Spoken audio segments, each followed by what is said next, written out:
Human बॉडीमध्ये एवढं iron आहे म्हणजे लोखंडाचं प्रमाण आपल्या शरीरामध्ये एवढं आहे की तर ते जर एकत्रित केलं 7 ते 8 सेंटीमीटरचा खिळा तयार होऊ शकतो.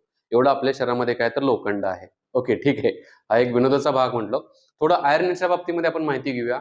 आयर्न जे आहे आपल्या हिमोग्लोबिन मध्ये राहतं आणि हिमोग्लोबिनचा सगळ्यात महत्वाचा रोल काय राहतो की फुफ्फुसामधून जे काही ऑक्सिजन युक्त रक्त जे आहे शरीराच्या वेगवेगळ्या भागापर्यंत घेऊन जाण्याचं काम हे काय केलं जातं, हिमोग्लोबिन प्लस आयर्न याच्या थ्रू केलं जातं ऑक्सिजनयुक्त रक्त घेऊन जाण्याचं.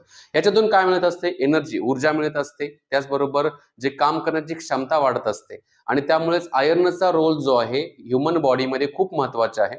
जवळपास आपल्या शरीरामध्ये 4 ते 5 ग्रॅमच्या आसपास, किती, 4 ते 5 ग्रॅमच्या आसपास काय राहतं तर आयर्न आपल्या शरीरामध्ये राहतं. बघा, आयर्न राहतं. आता हे जे आयर्न आहे त्याच्यामध्ये मॅग्नेटिक इफेक्ट पाहायला भेटू शकतो का, म्हणजे चुंबकीय बल पाहायला भेटू शकतो, त्याचा परिणाम पाहायला भेटू शकतो का. आपल्या शरीरामध्ये पॅरामॅग्नेटिक स्वरूपातलं काय राहतं तर आयर्न राहतं.